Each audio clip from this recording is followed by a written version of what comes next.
dans une maison de retraite, comme on fait aujourd'hui, où dès que les parents ils sont vieux, on les prend, on les jette dans la maison de retraite, et on vient les voir une fois dans l'année. Et tout le reste de l'année, on s'occupe pas d'eux. Non, Allah il te dit, s'ils atteignent la vieillesse, auprès de toi. Quand tes parents ils sont âgés, ils restent chez toi. Parce que quand tu étais petit, ils t'ont pas envoyé dans une pension, ils t'ont gardé chez eux, et ils sont occupés de toi. S'ils atteignent la vieillesse, ne leur fais point fi, ne leur dis pas pff. Ça, juste le fait de dire mes frères et sœurs. Comprenez bien ce qu'Allah il nous demande. Le simple fait de dire à son père, pff, ça c'est interdit. Que dire de celui qui se plaint et qui dit à son père ou à sa mère, tu comprends rien, mais c'est toujours pareil avec toi, mais ceci, mais cela. Allah il t'a interdit de juste dire pff. Et ne les brusque pas, mais adresse-leur des paroles respectueuses. Et par miséricorde, abaisse pour eux l'aile de l'humilité et dit, invoque pour tes parents, ô mon Seigneur, fais-leur à tout de miséricorde, comme ils m'ont élevé tout petit. Et il n'y a que lorsque tu seras toi-même un père de famille, ou lorsque tu seras ma sœur, une maman, que tu vas comprendre la valeur de ta mère et de ton père. Quand tu vas voir que la mère, pendant 9 mois, elle te porte et elle subit les difficultés.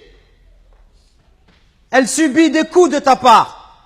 Que lorsque tu nais, le jour où Allah t'a mis au monde, ce jour-là, ta mère, elle a l'impression qu'elle allait mourir, tellement les douleurs, elles sont intenses. Et les hommes, on ne sait pas de quoi on parle quand on parle de cela. Il n'y a qu'une femme qui peut l'expliquer. Quand ta mère, pendant 2 ans, elle t'a allaité, elle dormait pas la nuit. Pendant 2 ans, tu lui as perturbé son sommeil. Quand tes parents, à 4 heures du matin, ils sont levés pour aller travailler, pour t'acheter des vêtements. Quand lorsque tu es malade, ta mère, elle trouve pas le sommeil. Même quand tu as 30 ou 40 ans, si tu rentres à 1 heure du matin, ta mère, elle t'attend encore pour demander de tes nouvelles ou pour te préparer à manger. Qui va se comporter avec toi si c'est pas ta mère et ton père? Qui va se comporter comme ça avec toi? Et nous, on est gentils avec nos copains.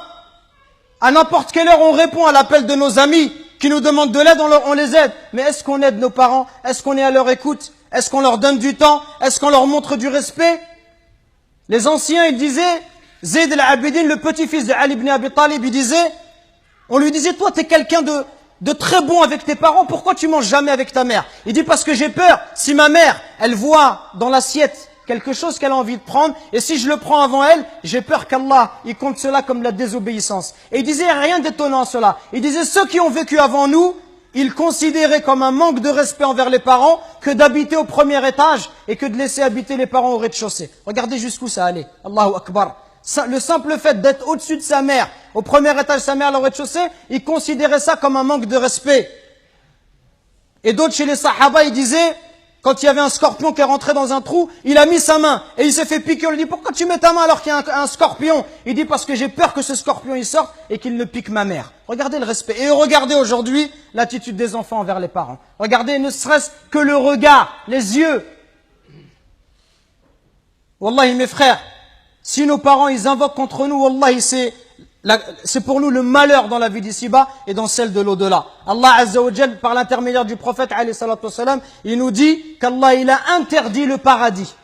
Interdit le paradis à celui qui désobéit à ses parents. Donc attention mes frères, à ne pas causer du tort à nos parents, à ne pas leur manquer de respect, mais soyons plutôt à leur écoute, soyons plutôt bons, miséricordieux pour eux. Et ceux qui doivent le plus profiter de notre générosité, de notre douceur, notre bonté, notre bon comportement, les premiers à profiter de cela, ça doit être nos parents. Parce que viendra un jour où ils vont partir, et le jour où ils vont partir, tu vas regretter. Et tu vas dire, ah, si je pouvais encore faire du khair à mon père, si je pouvais encore faire du khair à ma mère.